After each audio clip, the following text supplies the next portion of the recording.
group of Brisbane workers who believe they were poisoned by their office building and are now suffering because of it. Some say they're continually ill and can no longer work at all. Others say they can't drive a car or even go near air conditioning. But their employer refuses to concede that those health problems have anything to do with what was happening around them at the office.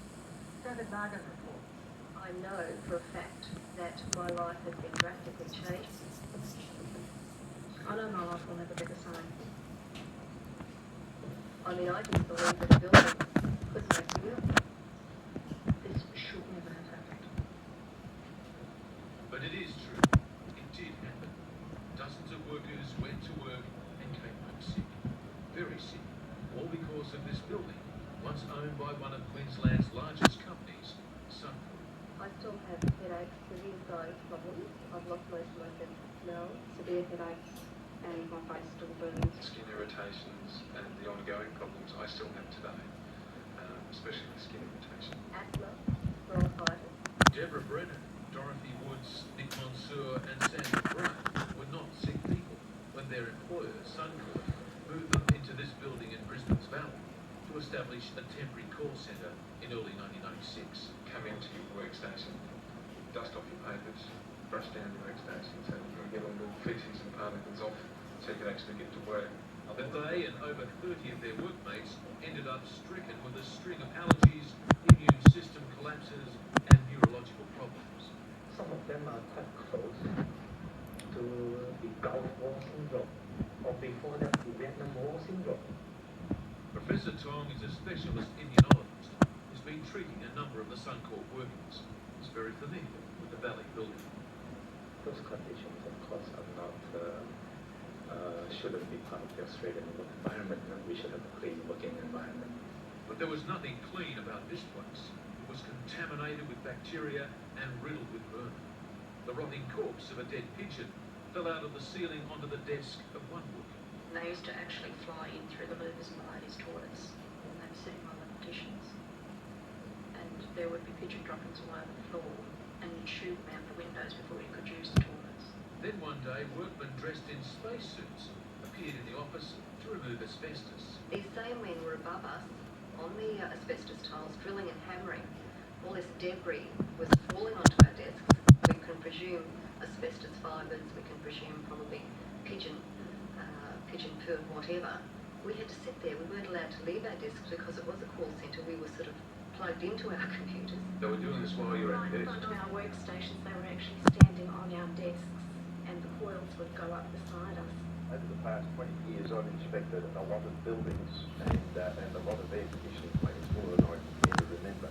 And it is by far the worst that we've ever come across. Alan Muir inspected the building for the Queensland Workers' Health Centre and was appalled at what he found. We just found dust beyond description in quite a number of the air mixing chambers, which means that's the air that people are breathing. Up on the roof, where the cooling towers are, we found equipment that was so corroded, it had holes in it big enough to put your head, just absolutely enormous. I've never ever seen a plant with that stage of corrosion. Leaking water, pigeons and vermin invaded the building's circulatory system like something out of paper. Water leakage up there was so prolific that the growth of fungi and algae was just everywhere. And with sun, we've got the perfect breeding conditions for disease, so that all this garbage was all really an integral part of the air supply for the building. And get insurance. That's more. Suncorp now merged with a giant entity. Suncorp Medway has declined to interview for the story. They've also declined to answer a number of key questions.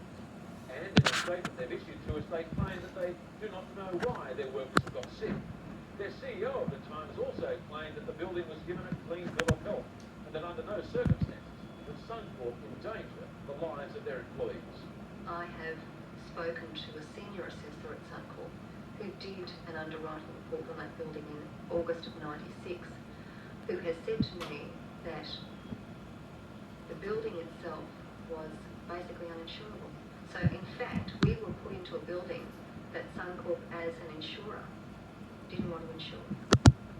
So they knew full well. They knew full well how bad that building was. And the complaints of staff were not only ignored, but it seems that Suncorp were prepared to get rid of anyone who made a fuss. Nick Mansour was at the time a manager at Suncorp. The comment was made inadvertently from the operations manager that any staff involved in this dispute can effectively kiss their careers goodbye. So any indirect way of getting rid of those staff was to be pursued. They've been on a horrific roller coaster ride since being put in that building. Grace is Assistant Secretary of the Queensland Office of the ACTU. The employer has shown no duty of care, they have shown no respect, no responsibility, and instead of sitting down and settling the case, they've walked away. Even when Suncorp tried to rid its building of the vermin that plagued it, they may have actually compounded the poisonous nature of the work environment. And it appears that the response to that by Suncorp was to engage in chemical warfare, and so the exterminated chemicals were used.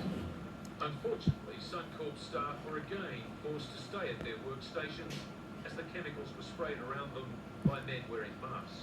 While they were spraying in the ceiling, through the vents themselves, the air conditioning was on recycle, so these chemicals were going round and round through the system. When we were playing the benching, we were given taxi vouchers to go home and shower, change our clothes and go back to work.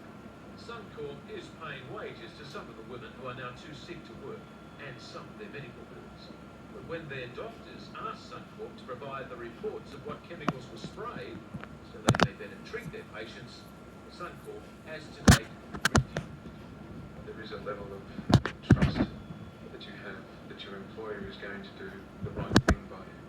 They're really abused it. I mean, it's clearly they've breached their duty of care. Queensland's WorkCover has once already rejected their claims for compensation, but now acknowledges that they didn't handle those cases properly, and so is re-examining. Now, after 3 years, there are only 8 people left still fighting injustice. We're not going to go away. We're going to keep fighting because we did nothing wrong. We committed no crime, we came to work, and we worked and we made Suncorp money. The most important asset to any organisation is its staff. And if you can't take care of your staff, you can't take care of your business. David Margan there from Brisbane, and 8 former Suncorp employees will go before a medical assessment tribunal within the next few weeks to have their ailments checked out. Next, the issue that makes taxpayers see red, Polly's super